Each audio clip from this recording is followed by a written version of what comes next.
मैं आप सबको एक कथा सुनाता हूं। एक दिन प्रातः एक व्यापारी अपने घर से निकला। घर से निकलते ही एक बिल्ली ने उस व्यापारी का मार्ग काट दिया। व्यापारी घबरा गया। वो फिर से घर लौट गया और शुभ घड़ी की प्रतीक्षा करने लगा। और जब वो पुनः अपने घर से निकला तब वो वाहन जा चुका था जिससे राजा तक पहुंचकर उसे भेंट देनी थी। राजा को भेंट नहीं मिली। राजा क्रोधित हो गए। राजा ने उस व्यापारी का व्यापार बंद करवा दिया। इस कारण व्यापारी क्रोधित होकर घर पर अपनी पत्नी से लड़ बैठा। पत्नी अपने बच्चों समेत मैके वापस चली गई और उस व्यापारी के जीवन में यदि कुछ रह गया था तो केवल अंधकार। और इन सब का कारण वो उस बिल्ली को मानता रहा जिसने उसका मार्ग काटा था। ऐसा ही एक दूसरा व्यापारी राजा को भेंट देने निकला और उस व्यापारी का मार्ग भी एक बिल्ली ने काट दिया। वो व्यापारी तनिक घबराया, परंतु उसने आगे बढ़ना अधिक उचित समझा।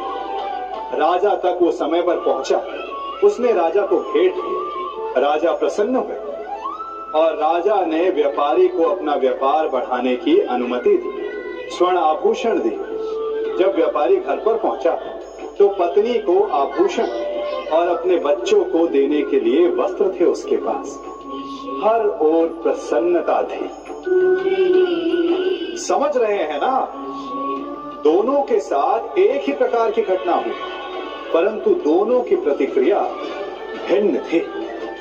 ऐसा ही हमारा जीवन भी है। हमारे जीवन में प्रारब्ध का अपना स्थान है, परंतु उससे कई अधिक महत्वपूर्ण हमारी प्रतिक्रिया, हमारे सोच का प्रभाव है। क्योंकि यही हमारे जीवन को आकार देते हैं। इसलिए अपनी सोच को सकारात्मक रखिए। आपका जीवन सदैव आनंदमय।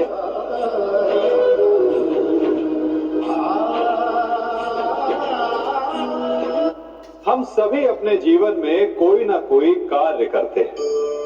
कार्य करते हैं तो थकान की अनुभूति होती है और यदि थकान ना उतरे तो कार्य करने का मन नहीं करता। हम आशा करते हैं कि कदाचित एक दिन में 24 के स्थान पर 26 घंटे होते तो आराम करने के लिए हमें और अधिक समय मिल जाता। हमें ऐसा अनुभव होता है कि हम बहुत अधिक कार्य कर रहे हैं, है ना? परंतु क्या आपने कभी सोचा कि जो लोग संसार में सफल हैं उनके पास भी सफल होने के लिए दिन में केवल 24 घंटे थे? तो फिर वो सफल क्यों? इसका एक छोटा सा रहस्य है। वो कार्य चुनते हैं जो उन्हें प्रिय, जिसे करने में उन्हें आनंद आता है। उन्हें लगता ही नहीं कि वो कार्य कर रहे हैं, उन्हें लगता है कि वो प्रतिपल आनंद मना रहे हैं। और जब आप आनंद मनाते हैं तो थकान कैसी? इसलिए यदि आप जीवन में कोई भी कार्य करें तो वो आपके मन को भाना चाहिए, या जो कार्य आप कर रहे हैं उसे अपने मन को भा देने। सफलता आपको मिलेगी। कभी सोचा है हमारा जीवन भी उस रेत की घड़ी की भांति है? जो रेत नीचे गिर चुकी है वो हमारा अतीत है। जो अब भी ऊपर है वो हमारा आने वाला भविष्य है। और वर्तमान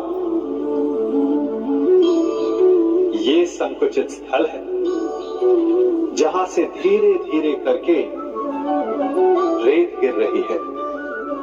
अर्थात हमारे पास जीने के लिए यही एक क्षण है। उसका उपयोग कैसे करना है ये हम पर निर्भर करता है। जो बीत गया उसका दुख मनाना है, या जो भविष्य में होने वाला है उसकी प्रतीक्षा में क्रोध करना है। सब कुछ करने के लिए यही एक क्षण है। प्रसन्न रहना है तो उसके लिए भी यही एक पल है। प्रतीक्षा करते रहोगे तो ये पल भी भूतकाल में बदल जाएगा। इसलिए आनंद के लिए, परोपकार के लिए प्रतीक्षा ना कीजिए। आपके पास जो पल है उनका भरपूर सदुपयोग कीजिए, क्योंकि इस घड़ी को पलटकर आप फिर से समय अवश्य गिन सकते हैं, परंतु अपना बीता हुआ समय आप वापस नहीं लौटा पाएंगे। मनुष्य भी बड़ा विचित्र प्राणी है। अपनों से नीचे के स्तर के लोगों को वो हे दृष्टि से देखता है, उनका उपहास उड़ाता है, उनसे बार बार कहता है कि तुम्हारा कुछ नहीं हो सकता, तुम भविष्य में कुछ नहीं कर पाओगे।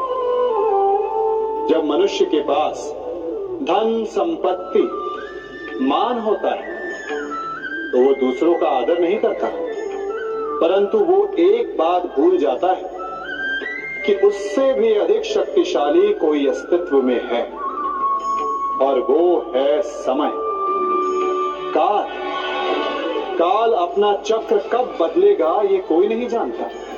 समय अपनी करवट कब लेगा ये कोई नहीं जानता। कोयला भी समय के साथ साथ हीरे में परिवर्तित हो जाता है। इसलिए जीवन में कभी भी किसी का भी उपहास नहीं उड़ाना चाहिए।